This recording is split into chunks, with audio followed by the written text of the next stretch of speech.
Hello, and welcome to Timing is Everything, a program of Care Dimensions. My name is Mary Crowe, Director of Professional and Community Education at Care Dimensions. Today, we have Laurel Mauroy, here with us, and she is a Bereavement Coordinator and Counselor at the Bertolon Center for Grief and Healing. Thanks for joining us today. You're welcome. Yeah, we're so thrilled to have you on. We're going to talk about a very important topic today on grief, and we're going to actually get into complicated grief, which again, I don't think there's a lot of talk about. So this is going to be really important, Laurel. So thanks again. So tell us a little bit about yourself. I'm a licensed independent clinical social worker in Massachusetts, and I've been in the field of hospice for the last 8 years. Right. Most of that was in inpatient and field social work. Yeah. And about 9 months ago, I joined Care Dimensions, working in the bereavement department. Excellent. Great. Well, we're sure glad that you did. And it's like I said, this is a very important topic, and I think that doesn't get spoken about enough. Mm-hmm. You know, it's one of those topics that we all don't want to talk about, right? Everybody kind of pushes it away, but we all do. So before we get into the complicated grief, let's talk about grief in general. So help the audience to even define what grief is. Okay. So grief is an internal process, often cognitive process, that an individual may go through when there is a loss. Mm-hmm. And that loss could be death, associated with dying and death, but it also could be other things that an individual is going through, such as divorce, moving, a job that they have to let go from. And so we form these attachments and routines in our life, and then those routines are disrupted. Mm-hmm. And there's a loss. Yep. And so there's that internal process that goes on of trying to understand and process what just happened. Sure. Yeah, I think that's important for people to understand, because when we talk about grief, when we talk about loss, we always look to losing a person, mm-hmm. To death. Yes. And really, loss is so much more than that. And as you describe, it's really loss of any attachment. Mm-hmm. And we're just hardwired for that, aren't we? Yeah. You know, as human beings, for the most part. You know, there's certainly some people because of other issues, but we are hardwired. So it's so hard for people, to understand that we can experience grief on a number of different levels. This is very universal. Yeah. You know, and let's talk about that, Laurel, for a bit, because, sometimes I hear people say this all the time. They use the word normal, and I'm a big fan of not using the word normal, because what is it? How do we measure it, right? So, but people feel like there's something, a certain way they have to behave or feel. Mm-hmm. Talk about that. So grief there's no normal to grief. Yeah, okay? Yeah. Absolutely no normal to grief. Everybody has their own unique way that they process grief. Yeah. And that's going to depend on many, many different factors. And I'm sure in this context of this conversation, we're going to get to some of that. Oh, yeah, absolutely. But I think first and foremost, normal, just throw it out. Yep. What we can look to is maybe cultural traditions, mm-hmm. or a way in which grief is expressed culturally, mm-hmm. to give us an idea of how people can process grief. Mm-hmm. That's one way to get away from that terminology of normal. Sure. Yeah, and I think part there too, because people hear culture, and I always warn people that, culture does not necessarily mean ethnicity. Mm-hmm. It's so mm-hmm. many different things. So many different things. Yeah, so whether it is ethnicity or religion or age or gender, or there's our own family system, it's so much more than that, isn't it? It's huge. So we're all different. So we all grieve differently, but boy, do we put a lot of pressure on people, don't we? And ourselves, mm-hmm. on what we expect or how we think we should be feeling or expressing that. Absolutely. Boy, if we can, just like you say, we got to get rid of it, So in terms of, and people use interchangeably. I just want to go over this as well. They use the words grief and mourning interchangeably, because you brought up the culture component. Right. So just talk a little bit about that. Again, grief is more of that internal process, whereas mourning is more of an external process that can be viewed as an emotional release or catharsis. It can also be spending time with your loved ones, having an experience together that is an emotional process. It can happen during a memorial, a funeral. I had a family. I believe they were definitely Latino, but I don't know really their nationality. And this was many, many years ago in Georgia, where I used to work in hospice. And the patriarch of the family was dying, and everybody gathered around and stayed there for 3 days, and several days even after the passing, and just held that space together and wailed together. Yeah. That was how that was their part of their mourning process. Yes. And I love that you say that it was their mourning process, because as we know, and because people think, again, because of a particular culture, everybody grieves in this way. No, everybody practices or grieves differently even within that culture. So it's theirs. Yep. And I love how you said that, held that space too. It's really important that we understand that it's so unique. It's so unique. And so people need to not judge it or criticize. It's to be really respectful and to honor the differences that we all have and the way that we need to do it. Yes. And I think we need more work on that, don't you, in our society? Absolutely. Yeah. Absolutely. So talk more about this concept of complicated grief. Talk about that, and how is complicated grief different from other types? So complicated grief is complicated. Yeah. So we got the correct name. There's many different parts to complicated grief. Okay. And so when somebody comes in for counseling, for instance, there's a whole assessment process that I may go through them. Not a paper and pen assessment necessarily, but in conversation and in dialogue, I may be looking for very specific things that may indicate it to me that this individual may be experiencing complicated grief. Okay. Complicated grief, I wouldn't try to necessarily, it's not a diagnosis. I want to be clear about that, okay? It's not a diagnosis. It's maybe an interruption or a challenging moment that in the individual in the grief process is sort of stuck. Okay. Okay. And that may be dependent upon many different factors. Okay. I want to backtrack just for a minute and say that 6 months in, 7 months in, 8 months in, even a whole year, a little over a year, is when I may start to see maybe a little bit of red flags that there might be a possibility of a complication approaching. Okay. Okay. But you got to get through really that first year before you can even really assess that. Yeah. But I'm going to be looking at the nature of the death. Okay. Okay, what type of death it was. We can look at, the 4 different styles of death. For instance, is it a natural death? Yeah. And even sometimes natural deaths are sudden deaths, such as stroke or heart attack. Sure. Yeah. Accidental deaths. Okay, the nature of, what type of accidental death? Was it a traumatic car crash? Yeah. Okay, we're going to be looking at suicide or homicide. Yeah. So those 4 different sort of categories of death play into whether or not there is a risk factor for complicated grief. Okay.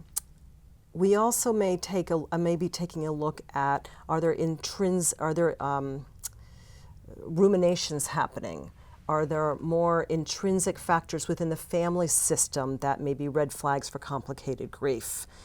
We may be looking at attachments within the family, certain type of attachment styles. Okay. So again, there's so many different factors that go into complicated grief. So you're talking about these risk factors, right? These so the type of the loss you're talking about. Now you talked about kind of that relationship. So you mean, if a person can have a extremely close relationship or even more complicated relationship, so it could be on a spectrum there too, right? Absolutely, Okay. absolutely. So if somebody comes in too, I'm going to be looking for perhaps 4 different things. Okay. Okay. Specifically, is it a chronic grief situation? Okay. So is somebody coming in and they just can't seem to get back to what would I call maybe a baseline attention to daily living? Okay. Because they're just chronically grieving, chronically getting stimulated over the loss of their loved one. Okay. Okay, and it's happening, and it's just kind of continuing. Sure. We may look at whether or not the the grief is a delayed response. Okay. So you could have a death of a loved one. Let's say, you know, in hospice we see sometimes caregivers where their primary caregiver has mom and dad. They're aging. Yeah. Mom dies, or dad dies, Yeah. but they don't have the opportunity to potentially grieve Right. the loss of their parent because they have to be caregivers to somebody right. else. Yep. Or you may find individuals, for instance, that lose a child. That's a high risk in and of itself for Yes. complicated grief. Sure. Just by that right Yeah. there. Yep. But they have 3 other children to care for, Yeah. and their work is saying you don't have time to grieve because you know you've got to come back to work. Right. So then, Yeah. many years down the road, it resurfaces. Sure. Okay. Sure. So those are some examples of delayed Absolutely. grief. Yeah. You have exaggerated grief. And perhaps that might be just a little bit of a disconnect. And with exaggerated grief, I may take a look at the attachment styles of that particular individual with the person and why it is that maybe there's an exaggerated response of that grief happening. We may also look at... Can I interrupt you? So what might be some of the exaggerated, and I want to get back to that other one Yes. you're going to go to too. Tell me what could be some of the types of exaggerated responses that people could...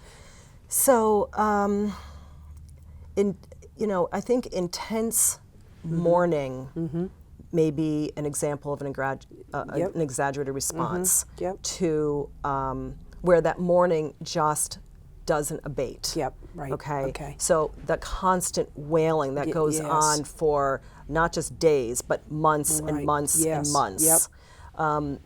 Not everybody has an underlying, depression or anxiety, Right. but sometimes when there's an exaggerated response, I may take a look and say, okay, has this ever happened before? Right. Have you ever had this experience before? Yeah. And talk about that. Sure. To figure out, was there already anxiety and now it's being triggered by the Right. loss? Yep. Yeah. And then, of course, there's a masked grief is another example, and that's just really a disconnect, almost like a stoic affect, and or manifesting other illnesses yourself, like a hurt arm or a stomach upset, and you don't realize that really your stomach's upset because you're grieving. Sure. Yeah. You can even see that sometimes too with like even people like canceling luncheons with families and friends, right? And just to go to the cemetery over and over. You can start to see different behaviors within these different types of grief that you're explaining too. So being aware of that, and the person's not even aware that they're foregoing other things that are in that normal. Like you said earlier, one of our tasks is that we need to kind of reacclimate, get back into life, but it's not ever going to be the same. No. And I think that's what people need to understand too, Laurel, right? Is that life as we know it is different. It's forever different. It's forever different. But we do have to get back into. You talked about the baseline, things like that. You actually formulate a new baseline in a sense, right? You do, yes. But you got to be able to get back to doing some of those things. And part of that, getting back to that, is sometimes helping an individual develop meaning around the life that they had with their loved one. Yeah. It's about life review, talking about those experiences, and helping the individual to bring apart those positive memories and integrating all of that into a new identity of being who you are without that person. Yeah. Formulating life. You have a different relationship with the deceased. Yes. So it's this is a lot of work. Grief is a lot of work. It's a lot of work. Yeah. It's a lot People of work. think grief is a passive process. Yeah, no. Not so much. No. It's a lot of work. It's a lot of work. Yeah. And I think it's, so I think it's hard for people because when they see this, it's again, we're trying to push down. What happens when we try to skirt around the feelings and the pain and the suffering that we feel? I think when we try to push it away or ignore it, it tends to kind of come back in. Yeah, it sure does. Or it comes back in later. It turns into chronic grief. Yeah. Or it turns into this then unfinished stuff that you've have to tackle later on. Yeah.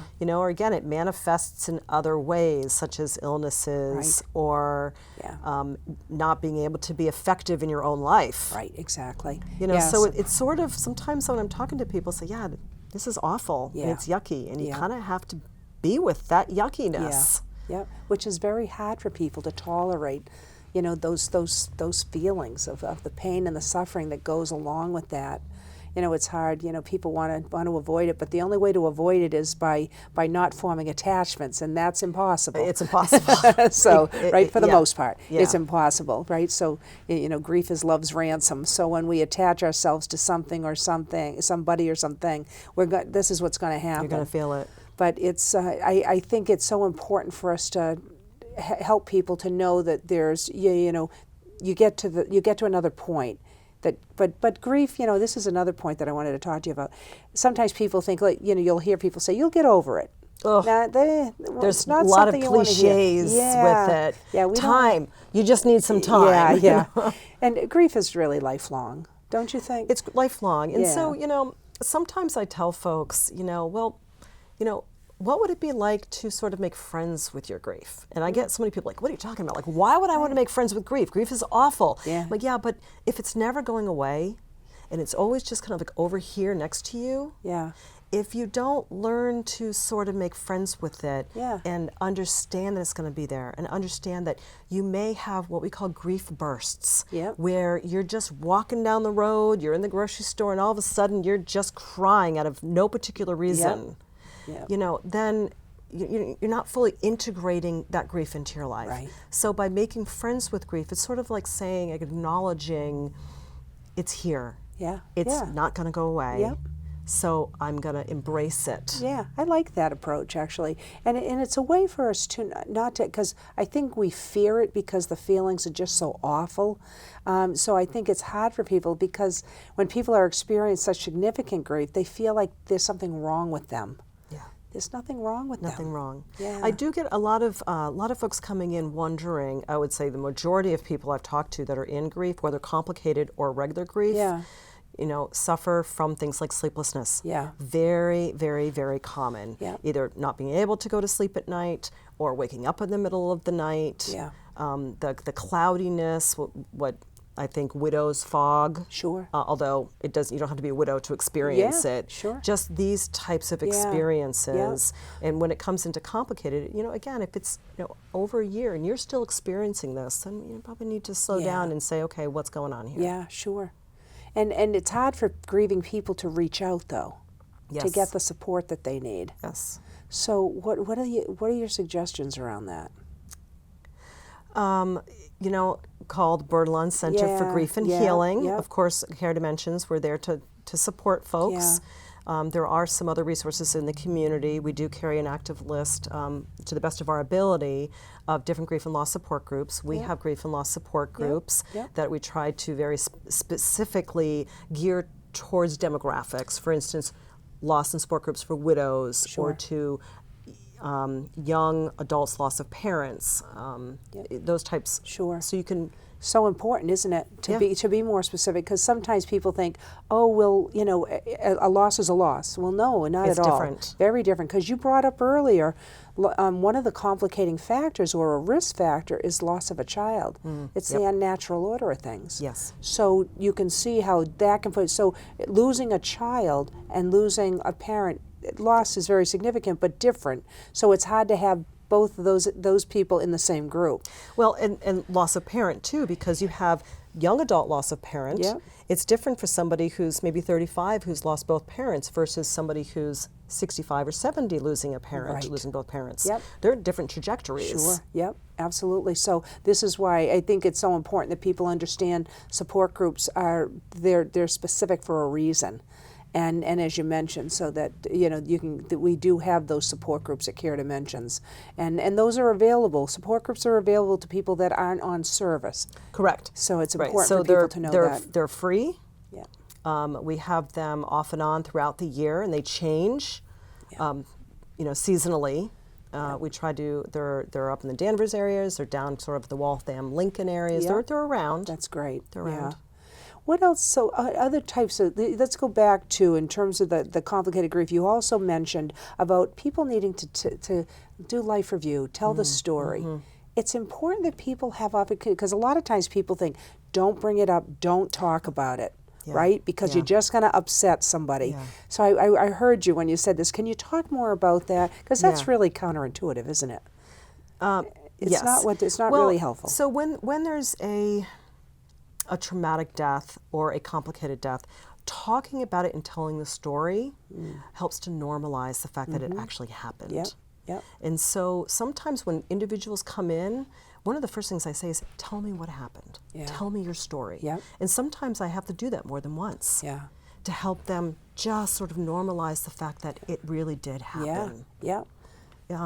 Life review is, again, you're looking for areas that may be red flags, whether maybe it's an ambivalent relationship or not. Sure. Okay? Yep. Or, an individual in life review figuring out, oh, you were married 65 years or 70 years. That's a long time to have a partnership. Yes. And understanding their sense of identity in relation to that partner, and where's that sense of identity now. Right. So you can get those types of things when you're talking and having a life review. Yes. You go a little bit deeper. You get to see, are there family conflicts associated with the death? Sometimes, especially specific in parents, you'll have siblings that don't see the plan of care with their terminally ill parent in the same way. Yep. And that can cause family conflict. Yes. And then how do you move forward after the death, having this family conflict still there? Oh, absolutely. And I always say, you can grow up in the same home, right, in the same household, but have different childhoods. And so if people expect, well, everybody in the family is going to grieve the same way. It's just not the way it goes. It's just not how it goes. It's just not how it goes. Yeah. And like you said, some people think, well, you didn't even have a good relationship with Dad, so what, you don't really, this isn't really bothering you. That's not true That's either, not true right? either. Yeah. So these are, like you say, these are really complicating factors for people. There's so complicated grief that's what I said in the beginning. It's so complicated because there's so many different variables that individuals bring to the table. Yeah. Death outside of the country. Oh, yeah. Death in military. Yep. Again, homicide where, you don't know, you can't find the body. Right. I mean, or homicides where there's a court case that's lingering and going on for several years and there's no completion. Right. There's so many factors. Oh my gosh, yeah. So, and I think there are, because you can have this various types, as you mentioned, sudden or traumatic loss or death, and there's all different scenarios to it. And it kind of ups the ante with media, legal, or law enforcement intrusion. Oh yeah. Right? Yeah. So there's so many, I don't think people really realize. It's complicated and it's traumatic. Yes, yeah. So I don't think people realize, again, there's so many layers to this onion. Yeah, exactly. And I don't think people are really aware of how complicated or deep this goes. So what what would be some of your other suggestions that you would have for people that are experiencing grief in this way, or are there other risk factors or other signs or symptoms that you want to alert people to? Or do you even have some scenarios? I mean, even or an example of a situation you wanted to share? I think what comes to my mind, oh gosh, there's so many things that come to my mind. Yeah. For an individual that thinks that they may be experiencing some form of complication is to seek support. Yeah. Seek support and to get to know through having that support and or by themselves, how they process. So if you're angry, for instance, and you're kind of stuck in that anger, taking the opportunity to figure out what is the internal dialogue, when did the anger start, figuring out a little bit more, what is the anger about. I know that I had an individual who came in for counseling who was very, very angry. And her husband had passed from a brain cancer, glioblastoma, and he left her with, he was a bit of a hoarder. Okay. And he left her with, she would describe, the 50 lawnmower carcasses in the yard, and the 3 boats, and the 8 cars, and the basement filled with just all kinds of stuff.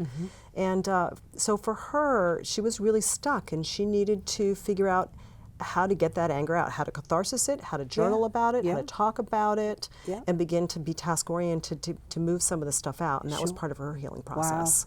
Wow. And understand, too, that those types of emotions are not unnatural. Very natural. Right. Very so, natural. again, we won't use that word normal because, like we said, there's no such thing, but not unnatural. Yeah. Well, let's bring up, I know we're having to wrap up, but boy, I'll tell you, we could go on and on about this, Laurel. Maybe we need to. Yep. Maybe you'll come back and join us again and just to continue to expound on this topic. Let's talk, you mentioned the Bertolon Center for Grief and Healing. That's how we can get a hold of you or other bereavement counselors? Absolutely. Yep. Okay, so let's bring that. Here's the phone number that we're bringing up now on the screen for people, the Bertolon Center for Grief and Healing. So please feel free to reach out. So if you just, if you want to just share, do you have any last gems in terms of today's show that you want to just impart to the audience before we wrap up? I just want to say if you're grieving and you feel that you are alone or lonely, and it's okay to reach out. Yeah. Reach out, find the help that you need, whether individual counseling or through a group, and explore it. Yep. But that's part of the healing. And for those who are, because sometimes people have a hard time reaching out too, maybe your support systems can help you and even go with you. Yes. Right? So absolutely. sometimes the buddy system works. So whatever we can do to get people there, to get the support they need, don't you think? Yeah. Yeah, I can't thank you enough for being on the show and sharing your wisdom with everybody. So, we need to wrap up today's show, but we look forward to your tuning in to the next show. And again, this is Laurel Mauroy, and she's from the Bertolon Center for Grief and Healing. And thanks again. We really appreciate it. You're welcome. Care Dimensions, formerly Hospice of the North Shore in Greater Boston, is different in that we do more than just hospice. It's just incredible, the services they provide when people need it the most. So being able to offer more individualized care helps people feel more cared for. Because it's about the patient's quality of life. I don't think there's any place else in the Boston area like Care Dimensions. At Care Dimensions, we'll take care of your family like you're a part of ours. Visit us at caredimensions.com.